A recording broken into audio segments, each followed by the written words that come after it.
तो hello students, आज हम पढ़ने जा रहे हैं अपने रैखिक प्रोग्रामन का भाग 4। तो इसमें हम क्या पढ़ने वाले हैं?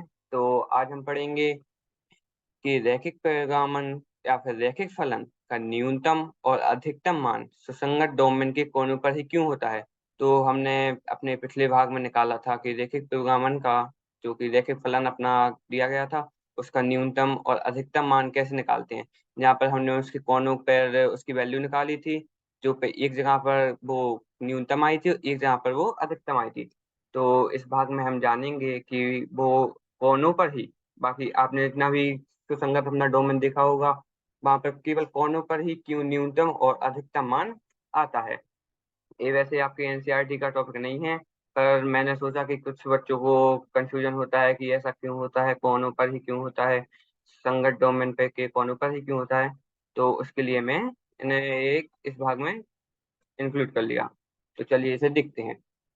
तो रैखिक फलन एक गणितीय अवधारणा है। ठीक है, रैखिक फलन के बारे में हम अपने पिछले 3 भागों में पढ़ चुके हैं, जहाँ पर हमने एक उदाहरण भी देखा था, एक व्यापारी का जो मेज और कुर्सियां बेच रहा था। तो चलिए इसमें देखते हैं, जिसमें किसी फलन के मान की विशेषताएं अध्ययन की जाती हैं। तो वहां पे हमने एक उद्देश्य फलन दिया गया था, जहाँ पे जेड की मान को अपन को अधिकतम करना था। मान लो अगर वो अपना लाभ था, तो लाभ को हमने अधिकतम किया। अगर वो हानि या फिर अपना किसी चीज को खरीदने का कोई प्राइस होता, तो हम उसे सबसे न्यूनतम करते। तो इस प्रस्तुति में हम विशेष रूप से जानेंगे कि रैखिक फलन का अधिकतम और न्यूनतम मान केवल सुसंगत प्रांत के कोनों पर ही क्यों होता है।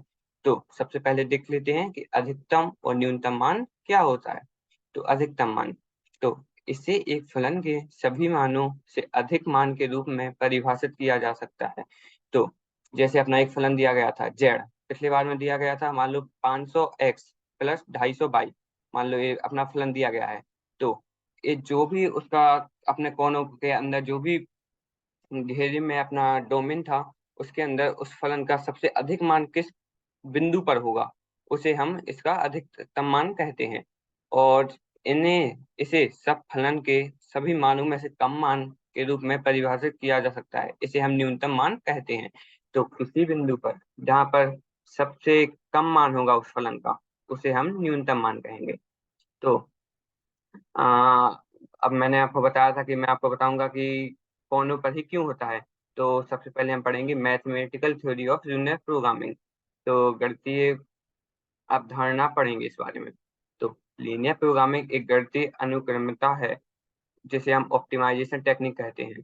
तो एक रैखिक गणितीय मॉडल में सर्वश्रेष्ठ परिणाम, मतलब जो कि बेस्ट आउटकम, जहाँ पर हमें अपना उद्देश्य फलन का मान सबसे अधिकतम या फिर सबसे न्यूनतम मिल रहा है, उसे हम बेस्ट आउटकम, जिसे हम सर्वश्रेष्ठ परिणाम कहते हैं, को खोजने के साथ साथ एक समूह के रैखिक प्रतिबंधों, जिसे हम लीनियर कॉन्स्टेंट्स कहते हैं। कॉन्स्टेंट्स होते हैं अपने, जैसे वो जो किसी काम को करने में बाधा करें। जैसे हमने देखा था कि पिछली बार उसके पास केवल 50,000 रुपए ही, 50,000 रुपए की राशि उसके पास थी, मतलब वो उससे ज्यादा रुपए की कुर्सी और मेज नहीं खरीद सकता था। तो वह उसके लिए प्रतिबंध है। और साथ में उसके पास केवल 60 वस्तुओं को रखने के लिए ही स्थान था। तो वह 60 वस्तुओं से ज्यादा नहीं रख सकता था। जैसे उसने कुर्सी खरीदी या मेज खरीदी, तो वह 60 वस्तुओं से ज्यादा नहीं रख सकता। तो आगे देखते हैं। तो इसमें एक रैखिक लक्ष्य संख्या, जैसे एक ऑब्जेक्टिव फंक्शन होता है अपना, जिस संख्या को या फिर जिस फंक्शन फलन को अपन को अधिकतम या फिर न्यूनतम करना है। तो वहां पर हमें जेड दिया गया था, जेड था उसका लाभ। जैसे मान लो उसने 50 कुर्सी खरीदी थी और 10 मेज खरीदी थी, जिससे या फिर 10 कुर्सी खरीदी थी या फिर 50 मेज खरीदी थी, जिससे उसका जो भी लक्ष्य संख्या या फिर जो भी उसका उद्देश्य फलन था, उसको अपन अधिकतम कर पाए थे। अधिकतम जो कि अपना होता है मैक्सिमाइजेशन, और न्यूनतम को कहते हैं अपन मिनिमाइजेशन। ठीक है, और किया जाता है एक सेट रैखिक प्रतिबंधों के आधार पर लीनियर प्रोग्रामिंग की सिद्धांत थ्योरी।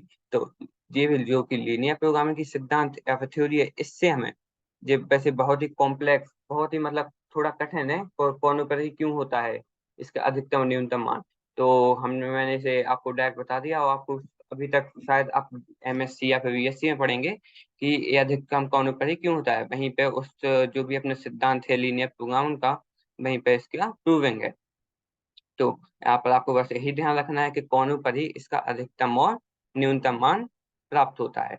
तो इस प्रकार की समस्याओं या जो भी प्रॉब्लम्स होती हैं को कार्य कुशलता या फिर इफिशियंसी से सैद्धांतिक रूप से हल करने के लिए एक ढांचा फ्रेमवर्क प्रदान करती है। तो लीनियर प्रोग्रामिंग से अपन किसी भी फलन का अधिकतम या फिर न्यूनतम मान प्राप्त करते हैं, जो कि अपना प्रतिबंधों के अंदर होना चाहिए। मतलब प्रतिबंध से बाहर उसकी कोई भी संख्या नहीं हो सकती। ठीक है। तो लीनियर प्रोग्रामिंग के अपन मूल घटक को देखते हैं। तो सबसे पहले अपना लक्ष्य संख्या, जिसे हम ऑब्जेक्टिव फंक्शन कहते हैं। तो चलिए इसको देखते हैं। यह एक रैखिक समीकरण होता है जो अधिकतम या फिर न्यूनतम करने के लिए उपयोग होता है। यह नतीजा होता है जिसे सर्वोत्तम करना है। तो ठीक है, जैसे मैंने आपको बता दिया, अभी जेड है, जेड अपना लाभ लाभ था। तो यहाँ पर हमने उसको पिछले जो भी उदाहरण किया था उसमें अधिकतम निकाला था। तो उसी जेड फलन को अपन अधिक ऑब्जेक्टिव फंक्शन या फिर लक्ष्य संख्या कहते हैं। उसके बाद है अपना निर्णय चर, जिसे हम डिसीजन वेरिएबल्स कहते हैं। तो वहां पे डिसीजन वेरिएबल्स के रूप में हमने लिया था, जैसे मेज खरीदी थी और कुर्सी। तो कुर्सी को अपन ने, मेजों को अपन ने माना था एक्स और कुर्सियों को अपन ने माना था बाय। तो ये चर हैं जिन्हें निर्धारित करने के लिए उपयोग किया जाता है। तो हमने मेज और कुर्सियों को लिए एक्स और बाय निर्धारित किया था, तो ताकि लक्ष्य संख्या को अधिकतम किया जा सके। इस समस्या में अज्ञात मान अननोन को दर्शाया जाता है। ठीक है, जो कि अपना मान था, जो कि अपना ऑब्जेक्टिव फंक्शन लक्ष्य संख्या। ठीक है। अब बचे अपने प्रतिबंध। प्रतिबंध अपने रोधक होते हैं। तो ये रैखिक असममितीय इनइक्वलिटीज या समीकरण इक्वेशंस होते हैं जो निर्णय चरों की मानों को प्रतिबंधित करते हैं। प्रतिबंध वह संभावित क्षेत्र या फिजिकल रीजन। तो मैंने आपको देखा था कि अपन ने 2 लाइन बनाई थी।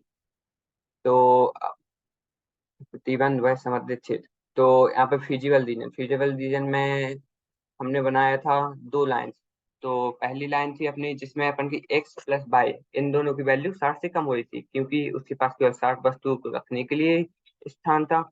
और दूसरा था अपना कि उससे 50,000 रुपए के पास उसके पास राशि नहीं है, 50,000 रुपए की वह मेज और कुर्सियां नहीं खरीद सकता। तो उन दोनों के बीच में जो भी रीजन आया था उसे हम फिजिकल रीजन कहते हैं। ठीक है। तो अब आगे देखते हैं। तो एक लीनियर प्रोग्राम समस्या का साधारण रूप इस प्रकार से व्यक्त किया जाता है।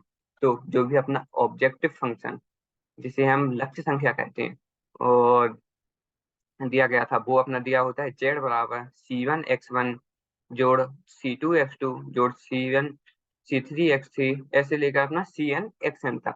तो ये कितने भी वेरिएबल्स पर जोड़कर बनाया जा सकता है। तो जैसे अपना यहाँ पर दिया है A11 x1 one plus A12 x2, ऐसे B1 है B2 है।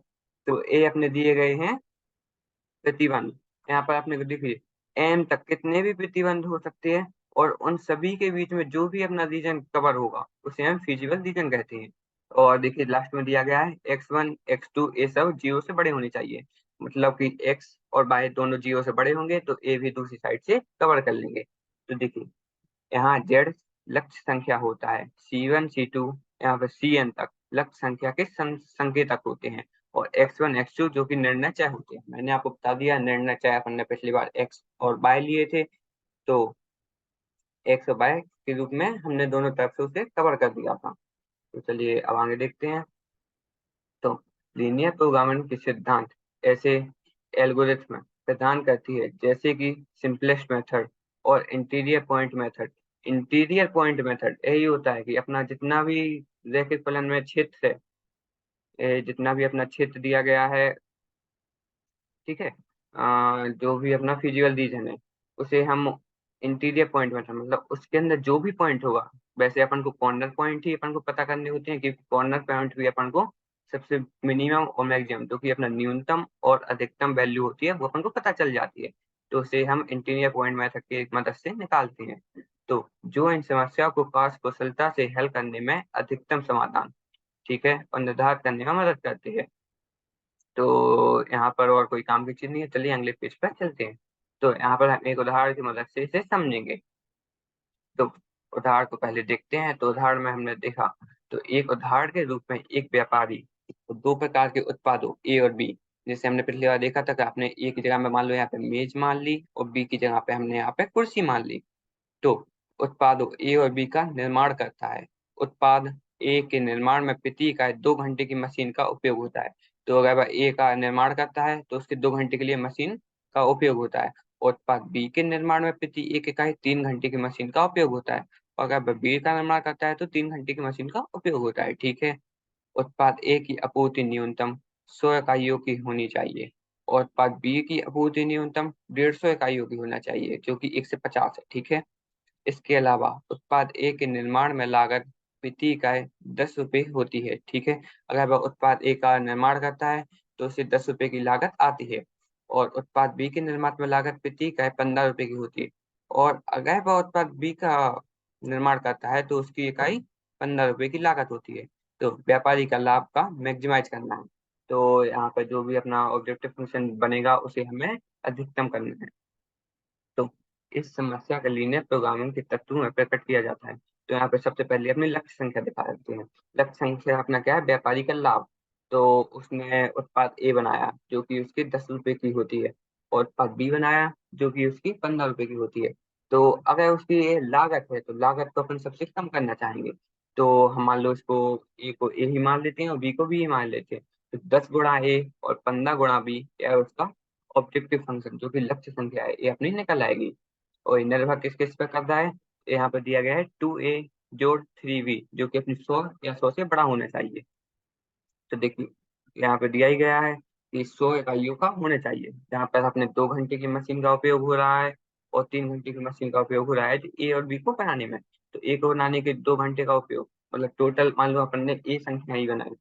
ठीक है। ए उत्पादों का ही निर्माण किया। तो 2a जोड़ 3b तो ये अपना 100 इकाइयों से ज्यादा होने चाहिए। तो 100 या 100 से बड़ा हो सकता है। तो ठीक है। ये अपना इस पर निर्भर हो गया। और अपने देखा कि इन दोनों का उत्पाद आपूर्ति न्यूनतम 150 इकाइयों का होना चाहिए। तो ठीक है। ए प्लस बी जो कि अपना 150 से बड़ा या फिर 150 के बराबर होना चाहिए। ठीक है। और ए और बी ऑब्वियसली आपको पता ही होगा 0 से बड़ा होना चाहिए या फिर 0 के बराबर भी हो सकता है। मतलब उसने केवल ए का ही उत्पाद किया और बी का उत्पाद नहीं किया, फिर बी का ही उत्पाद किया केवल ए का उत्पाद नहीं किया। तो ए और बी में से कोई भी 0 हो सकता है, कोई भी 0 से बड़ा हो सकता है, दोनों 0 से बड़े हो सकते हैं या फिर दोनों भी 0 हो सकते हैं। मान लो उसने किसी का भी उत्पाद नहीं किया। तो यहाँ ए उत्पाद ए की संख्या है, बी उत्पाद बी की संख्या है। मैंने आपको बता दिया कि बी को अपन ने बी ही मान लिया है, ए को अपन ने ए ही मान लिया है। जहाँ पर हमें उसके निर्भर फंक्शन मिल गए हैं और लक्ष्य संख्या भी मिल गई है। ठीक है। तो अब जो भी अपनी लक्ष्य संख्या है इसको अपन को न्यूनतम करना है। ठीक है। तो आप समझ गए होंगे कैसे अपन अब न्यूनतम कैसे निकालेंगे। इससे जो भी अपन ग्राफ पर निकालेंगे तो ग्राफ पर अपन उसकी कॉर्नर वैल्यू निकालेंगे, फिर कॉर्नर वैल्यू को इसमें रखेंगे और जिस भी कॉर्नर वैल्यू पे ये सबसे कम आ रहा होगा उसे अपन इसका न्यूनतम हम्म, कर सकते हैं। या फिर उसका जो व्यापारी का लाभ है उसे अपन को अधिकतम करना है। ठीक है। तो प्रतिबंध उत्पादों के निर्माण में लगे समय और न्यूनतम आपूर्ति प्रतिबंधित कराते हैं। ठीक है। जबकि ए और बी का मान गैर नातिक होना चाहिए। ठीक है। गैर नातिक मतलब ये 0 से या 0 से बड़ा होना चाहिए। ठीक है। क्योंकि अपन किसी का उत्पादन अब गैर नातिक तो होना ही चाहिए, क्योंकि अगर वो नातिक नहीं हो सकता, क्योंकि 0 से कम आप कैसे ही करोगे। ठीक है। और इस समस्या में लीनियर प्रोग्रामिंग का एल्गोरिथ्म का उपयोग करके हल किया जा सकता है। ठीक है। मैंने आपको बता दिया कि अपन ग्राफ पे प्लॉट करेंगे और उसके कॉर्नर पे जो जो वैल्यू आएंगे उसे अपन निकाल देंगे। ठीक है। और ऐसा करने से व्यापारी अपने उत्पादों को आपूर्ति की आवश्यकता के अनुसार अधिकतम कर सकता है और लाभ को मैक्सिमाइज कर सकता है। ठीक है। तो उसे अपना जो भी लाभ निकलेगा उसे वो उसको अधिकतम करना है या फिर मैक्सिमाइज करना है। ठीक है। इतना समझ में आ गया होगा। तो मैंने आपको बता दिया कि लक्ष्य संख्या कैसे निकालते हैं और उसके बाद वो किस किस पर निर्भर है, जो कि उसके प्रतिबंध है, जहाँ से हम निकालेंगे कि उसके ग्राफ पर कैसी वैल्यू आ रही है और किस किस कोने पर कितने कोने आ रहे हैं, वो हम निकालेंगे अपने सब्जेक्ट फंक्शन से या फिर प्रतिबंध फंक्शन से। और ए दिया गया है, ए और बी 0 से बड़ा होना चाहिए। ए अपने दूसरी साइड से उस उस जो भी अपना फिजिकल रीजन होगा उसको कवर कर लेंगे, जिससे अपन को कॉर्नर की वैल्यूज पता चल जाएंगी। ठीक है, तो आज हमने क्या पढ़ा? तो आज हमने यही पढ़ा कि रैखिक फलन का अधिकतम और न्यूनतम मान केवल संगत प्रांत के कोनों पर ही क्यों होता है। तो ये हमने देख लिया कि मैथमेटिकल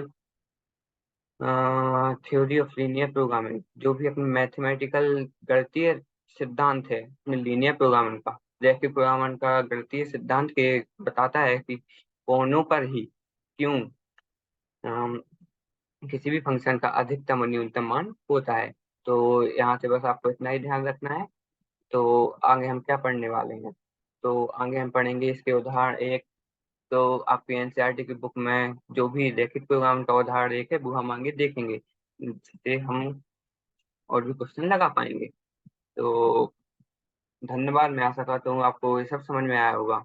तो आप कल एक क्वेश्चन लगा के देखना, अगर आपसे बन जाए तो बहुत अच्छा है, नहीं तो अपन क्लास में सॉल्व करेंगे भाग 5 में। ठीक है, थैंक्स।